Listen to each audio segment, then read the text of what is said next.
یمامہ کا بادشاہ ثمامہ ابن اسال نے جب اللہ کے نبی کو قتل کرنا چاہا، جب رسول اللہ صلی اللہ علیہ وسلم نے 6 ہجری میں دعوت دین کے دائرے کو پھیلانے کا ارادہ فرمایا تو آپ صلی اللہ علیہ وسلم نے عرب اور عجم کے حکمرانوں کو 8 دعوتی خط لکھے۔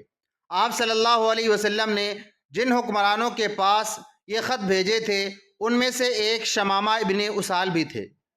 شمامہ کو عام حکمرانوں میں شامل کرنا اور اس کے یہاں دعوت دین کا خط روانہ کرنا حیرت انگیز اور قابل تعجب اس لیے نہیں تھا کیونکہ وہ نہایت با اثر اور اہم شخصیت کا مالک تھا۔ وہ دور جاہلیت میں عرب کے ایک حکمران قبیلہ بنو حنیفہ کا مالدار اور یمامہ کے علاقے کا ان بادشاہوں میں سے تھا جن کی کوئی بات ٹھکرائی نہیں جاتی۔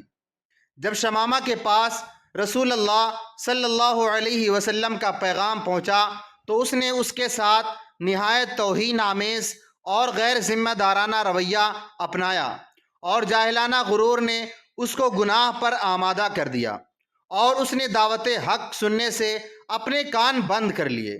پھر شیطان اس پر سوار ہو گیا اور برابر اسے رسول اللہ صلی اللہ تعالی علیہ وسلم کو قتل کر کے ان کی دعوت دین کو نیست اور نابود کر دینے پر ابھارتا رہا۔ وہ رسول اللہ صلی اللہ علیہ وسلم پر بے خبری کی حالت میں اچانک حملہ کر کے آپ صلی اللہ علیہ وسلم کا کام تمام کر دینا چاہتا تھا، اور آپ نے اس ناپاک منصوبے کو پورا کرنے کے لیے وہ کسی مناسب موقع کا انتظار کرنے لگا۔ اگر اس کے چچا نے عین وقت پر اس کو اس منصوبے پر عمل کرنے سے روک نہیں دیا ہوتا تو اس کا یہ گھنونا جرم شاید پائے تکمیل کو پہنچ گیا ہوتا، مگر اللہ تعالیٰ نے اپنے نبی کو اس کے شر سے محفوظ رکھا۔ شمامہ اگرچہ رسول اللہ صلی اللہ تعالیٰ علیہ وسلم کے قتل کے ارادے سے باز آیا، لیکن وہ آپ صلی اللہ علیہ وسلم کے صحابہ کو قتل کرنے کے ارادے سے باز نہیں آیا۔ وہ برابر ان کی طاق میں لگا رہا۔ آخر کار وہ چند صحابہ پر قابو پانے میں کامیاب ہوا اور ان کو نہایت دردناک طریقے سے قتل کر ڈالا۔ اس وجہ سے رسول اللہ صلی اللہ علیہ وسلم نے صحابہ میں اس بات کا اعلان فرما دیا کہ شمامہ جہاں کہیں بھی ملے قتل کر دیا جائے۔ صحابہ کے قتل اور نبی کریم صلی اللہ علیہ وسلم کے اس اعلان کے کچھ ہی دنوں بعد شمامہ نے عمرہ ادا کرنے کا ارادہ کیا، اور اس ارادے سے وہ اپنے علاقے یمامہ سے مکہ کی طرف روانہ ہوا۔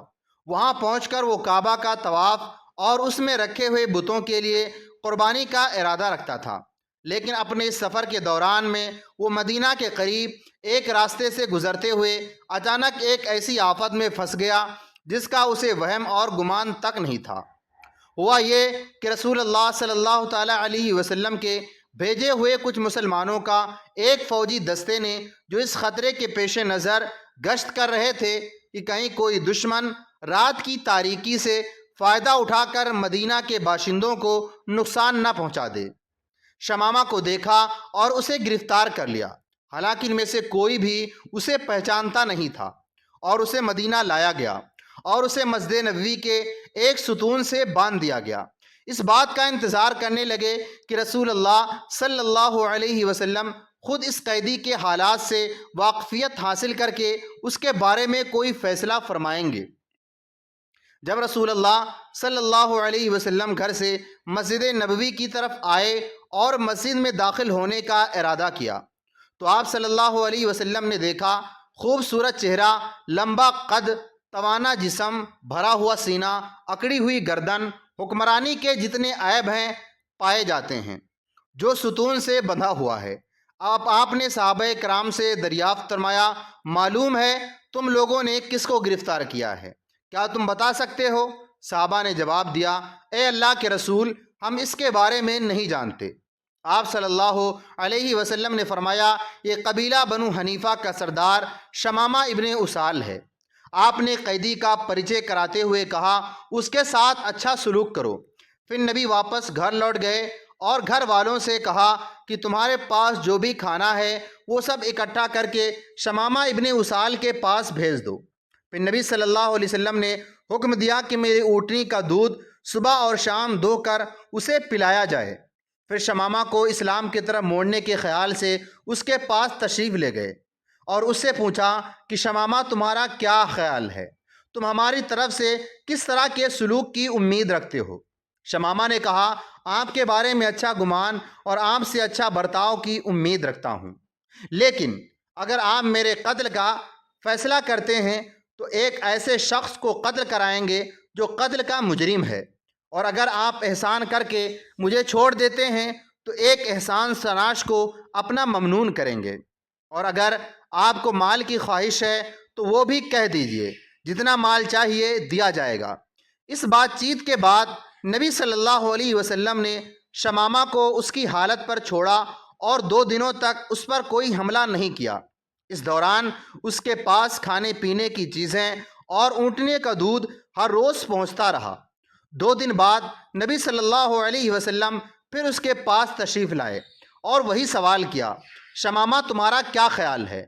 تم ہم سے کس طرح کے سلوک کی امید رکھتے ہو؟ اس نے جواب دیا، میرے پاس کہنے کی وہی باتیں ہیں جو اس سے پہلے میں نے کہہ دی ہے۔ اگر آپ میرے اوپر احسان کرتے ہیں تو ایک ایسے شخص پر احسان کریں گے جو اس کی قدر کرتا ہے، اور اگر میرے قتل کا فیصلہ کرتے ہیں تو آپ کا یہ فیصلہ حق بجانب ہوگا، کیونکہ میں آپ کے ساتھیوں کو قتل کر کے اس کا مستحق قرار پا چکا ہوں، اور اگر آپ کو مال کی خواہش ہے تو بتائیے، جتنا مال چاہیے دیا جائے گا۔ اس موقع پر بھی نبی صلی اللہ علیہ وسلم نے اس سے اور کچھ نہیں کہا بلکہ اس کو چھوڑ کر چلے گئے۔ حالانکہ اگلے دن نبی صلی اللہ علیہ وسلم پھر اس کے پاس گئے اور پھر وہی سوال پوچھا، شمامہ تم کو ہماری طرف سے کس طرح کے برتاؤ کی امید ہے؟ اور اس نے بھی حال کے جواب میں یہی کہا کہ اگر آپ میرے اوپر احسان کرتے ہیں تو ایک احسان جاننے والے شخص پر احسان کریں گے، اور اگر مجھے قتل کرا دیتے ہیں تو میں اس کا مستحق ہوں، اور اگر آپ کو مال کی ضرورت ہے تو کہہ دیں، جتنا مال چاہیے وہ آپ کو مہیا کیا جائے گا۔ اس سوال اور جواب کے بعد رسول اللہ صلی اللہ علیہ وسلم نے صحابہ کو مخاطب کرتے ہوئے فرمایا کہ شمامہ کو رہا کر دو، اور جسم کی رسی کھول دی گئی۔ رہائی پا کر شمامہ مسجد نبوی سے نکلا اور مدینے کے باہر بقیع کے پاس کھجور کے باغ میں گیا۔ وہاں ایک کنواں تھا۔ اپنی سواری کو اسی کنواں کے پاس بیٹھا کر اس نے پانی سے اچھے سے غسل کیا اور پاک صاف ہو کر پھر اسی راستے سے مسجد نبوی میں واپس آ گیا۔ اس نے مسجد میں مسلمانوں کی ایک مجلس کے قریب پہنچ کر بلند آواز میں کلمہ شہادت پڑھ کر اپنے اسلام کا اعلان کیا۔ پھر رسول اللہ صلی اللہ علیہ وسلم کی اور متوجہ ہو کر بولا، اے محمد، اللہ کی قسم، زمین پر کسی چہرے کو میرے نزدیک آپ کے چہرے سے زیادہ گھناؤنا اور نفرت کرنے والا کوئی نہیں تھا، مگر اب یہ مجھے سبھی چہروں سے زیادہ پسند ہے، اور اللہ کی قسم آپ کے دین سے زیادہ گھناؤنا میرے نزدیک کوئی دین نہیں تھا، مگر اب آپ کا یہ دین مجھے سبھی دینوں سے زیادہ پسند ہے، اور اللہ کی قسم آپ کے شہر سے زیادہ گھناؤنا میرے نزدیک کوئی اور شہر نہیں تھا، مگر اب آپ کا یہ شہر مجھے سبھی شہروں سے زیادہ پسند ہے۔ تھوڑی دیر رک کر پھر بولے، میں نے آپ کے کچھ ساتھیوں کو قتل کیا ہے، اس کی تلافی کے لیے آپ میرے اوپر کیا عائد کرتے ہیں؟ رسول اللہ صلی اللہ علیہ وسلم نے فرمایا کہ شمامہ، اس سلسلے میں تمہارے اوپر نہ قصاص ہے نہ دیت، کیونکہ اسلام نے تمہاری سبھی گناہوں اور غلطیوں کو مٹا دیا ہے۔ پھر اللہ کے نبی صلی اللہ علیہ وسلم نے اسلام لانے کی وجہ سے جنت کی خوشخبری دی تو ان کا چہرہ خوشی سے چمک اٹھا۔ شمامہ کہنے لگے، اللہ کی قسم، میں نے آپ کو جتنے صحابہ کو قتل کیا ہے اس سے کئی گنا زیادہ آپ کے دشمنوں کو قتل کروں گا، اور اپنی ذات کو، اپنی تلوار کو اور ان لوگوں کو جو میرے ماتحت ہیں آپ کی اور آپ کے دین کی مدد اور پھیلانے کے لیے وقف کرتا ہوں۔ کچھ دیر رک کر پھر کہا، اے اللہ کے رسول، آپ کے سواروں نے مجھے اس وقت گرفتار کیا تھا جب میں عمرہ کی نیت سے نکلا تھا، تو آپ کے خیال میں اب مجھے اس سلسلے میں کیا کرنا چاہیے؟ رسول اللہ صلی اللہ علیہ وسلم نے ارشاد فرمایا کہ تم مکہ جا کر عمرہ ادا کر لو، مگر یہ عمرہ اب تم اللہ اور اس کے رسول کی شریعت کے مطابق ادا کرو گے۔ پھر نبی صلی اللہ علیہ وسلم نے مناسک حج اور عمرہ کی تعلیم دی۔ جب شمامہ ابن اسال عمرہ کی ادائیگی کے لیے روانہ ہوئے، جب مکہ میں پہنچے تو وہاں کھڑے ہو کر بلند آواز سے تلبیہ پڑھنا شروع کیا۔ میں حاضر ہوں، اے اللہ میں حاضر ہوں، تیرا کوئی شریک نہیں ہے، میں حاضر ہوں، بے شک ساری تعریفیں اور سبھی نعمتیں تیرے لیے ہیں اور ساری بادشاہت تیری ہیں، تیرا کوئی شریک نہیں ہے۔ وہ دنیا کے سب سے پہلے مسلمان تھے جو تلبیہ پڑھتے ہوئے مکہ میں داخل ہوئے تھے۔ قریش کے لوگ اس ناگہانی اور غیر امید آواز کو سن کر سہم گئے اور خفا ہو کر دوڑے۔ انہوں نے اپنی تلواریں بے نیام کر لیں، آواز کی اور دوڑ پڑے تاکہ اس شخص پر ٹوٹ پڑیں جو ان کے کچھار میں گھس آیا تھا۔ جو وہ لوگ شمامہ کی اور بڑھے، لیکن انہوں نے تلبیہ کی آواز اور تیز کر دی اور ان کی اور بڑھے، لاپرواہ اور بے خوفی سے دیکھ رہے تھے۔ ایک قریشی نوجوان نے 3 تیر چلا کر انہیں قتل کرنا چاہا، مگر دوسروں نے اسے کہتے ہوئے روک دیا کہ تم نے کسے نقصان پہنچانے کی کوشش کی ہے؟ تو تمہارے قبیلے کے لوگ ہمارے یہاں ذرہ کی امید کریں گے تو تم اسے چھوڑ دو۔ اور پھر وہ لوگ اپنی تلواروں کو نیام میں کر کے جناب شمامہ کے سامنے آئے اور ان سے بولے، شمامہ تم کو کیا ہو گیا ہے؟ کیا تم بے دین ہو گئے ہو اور تم نے اپنا اور اپنے پروجوں کا دین چھوڑ دیا ہے؟ نہیں، میں بے دین نہیں ہوا، بلکہ میں نے سب سے اچھے دین محمد صلی اللہ علیہ وسلم کے دین کی پیروی کی ہے۔ جناب شمامہ نے جواب دیا۔ اس کے بعد انہوں نے کہا، اس گھر والے کی قسم، میرے واپس جانے کے بعد یمامہ کے گیہوں کا ایک دانہ اور وہاں کی پیداوار کا کوئی حصہ اس وقت تک تمہارے یہاں نہیں پہنچ سکتا جب تک کہ تم سب کے سب محمد صلی اللہ علیہ وسلم کی اطاعت نہیں اختیار کر لو۔ جناب شمامہ نے قریش کی آنکھوں کے سامنے رسول اللہ صلی اللہ علیہ وسلم کے بتائے ہوئے طریقے کے مطابق عمرہ کے ارکان ادا کیے۔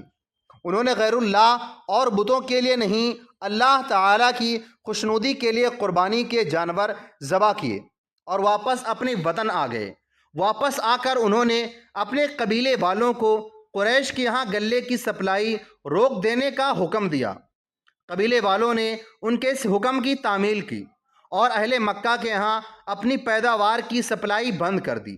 غلے کی پابندی جو شمامہ ابن اسال نے قریش کے خلاف لگائی تھی، آہستہ آہستہ سخت سے سخت تر ہوتی چلی گئی۔ اس کے نتیجے میں غلے کی قیمتوں میں غیر معمولی اضافہ ہو گیا، لوگوں میں فاقہ کشی عام ہو گئی اور ان کی تکلیف اور پریشانی زیادہ بڑھ گئی۔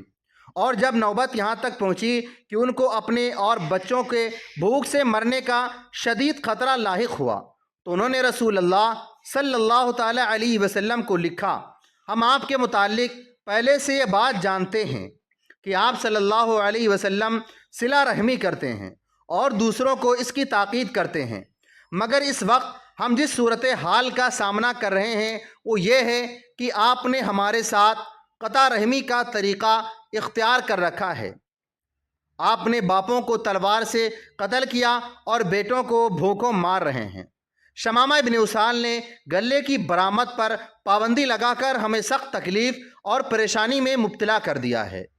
اگر آپ مناسب سمجھیں تو اس کو لکھ دیں کہ وہ غلہ اور ضروریات کی چیزوں پر ٹیکس عائد کیے بنا پابندی ختم کر دیں۔ رسول اللہ صلی اللہ علیہ وسلم نے جناب شمامہ کو لکھ دیا کہ وہ قریش کے خلاف پیداوار کی برآمد پر پابندی ختم کر دیں۔ اس کے بعد انہوں نے آپ کے حکم سے وہ پابندی اٹھا لی اور قریش کے ہاں غلے کی سپلائی جاری کر دی۔ جناب شمامہ ابن اسال نے زندگی بھر اپنے دین کے وفادار اور نبی کریم صلی اللہ علیہ وسلم کے ساتھ کیے ہوئے عہد کے پابند رہے۔ جب رسول اللہ صلی اللہ علیہ وسلم کا وصال ہوا اور اہل عرب انفرادی طور پر اللہ کے دین سے نکلنے لگے اور مسلمہ کذاب نے بنو حنیفہ میں نبوت کا جھوٹا دعویٰ کر کے اپنے اوپر ایمان لانے کی دعوت دینی شروع کی، تو جناب شمامہ کے سامنے ڈٹ گئے۔ انہوں نے اپنی قوم کو سمجھایا کہ بنو حنیفہ کے لوگوں، خبردار، اس گمراہ کن دعوت کو ہرگز قبول نہیں کرنا جس میں نور ہدایت کا دور دور تک پتہ نہیں۔ اللہ کی قسم، یہ شقاوت و بدبختی ہے جس کو اللہ تعالیٰ نے ہم میں سے ان لوگوں پر مسلط کیا ہے جو اسے اختیار کریں، اور زبردست امتحان اور آزمائش ہے ان لوگوں کے لیے جو اس سے اجتناب کریں۔ انہوں نے اور فرمایا، بنو حنیفہ والو، ایک وقت میں دو نبی نہیں ہو سکتے۔ محمد صلی اللہ علیہ وسلم ہی اللہ تعالیٰ کے آخری نبی ہیں، ان کے بعد کوئی نبی نہیں، نہ ان کی نبوت میں کسی کو شریک کیا گیا ہے۔ پھر وہ اپنے قوم کے ان لوگوں کو لے کر الگ ہو گئے جو اسلام پر قائم کھڑے تھے اور اللہ کی راہ میں جہاد کرنے اور ان کے دین کو زمین پر پھیلانے کے لیے مرتدین کے ساتھ جنگ اور قتل میں مگن ہو گئے۔ تو یہ تھے حضرت ثمامہ بن اسال کی زندگی کے کچھ حالات۔ ہمیں امید ہے کہ آپ کو ویڈیو پسند آئی ہوگی۔ اگر آپ کو ویڈیو پسند آئی ہے تو لائک ضرور کریں اور ہمارے چینل کو سبسکرائب کریں۔ اللہ حافظ۔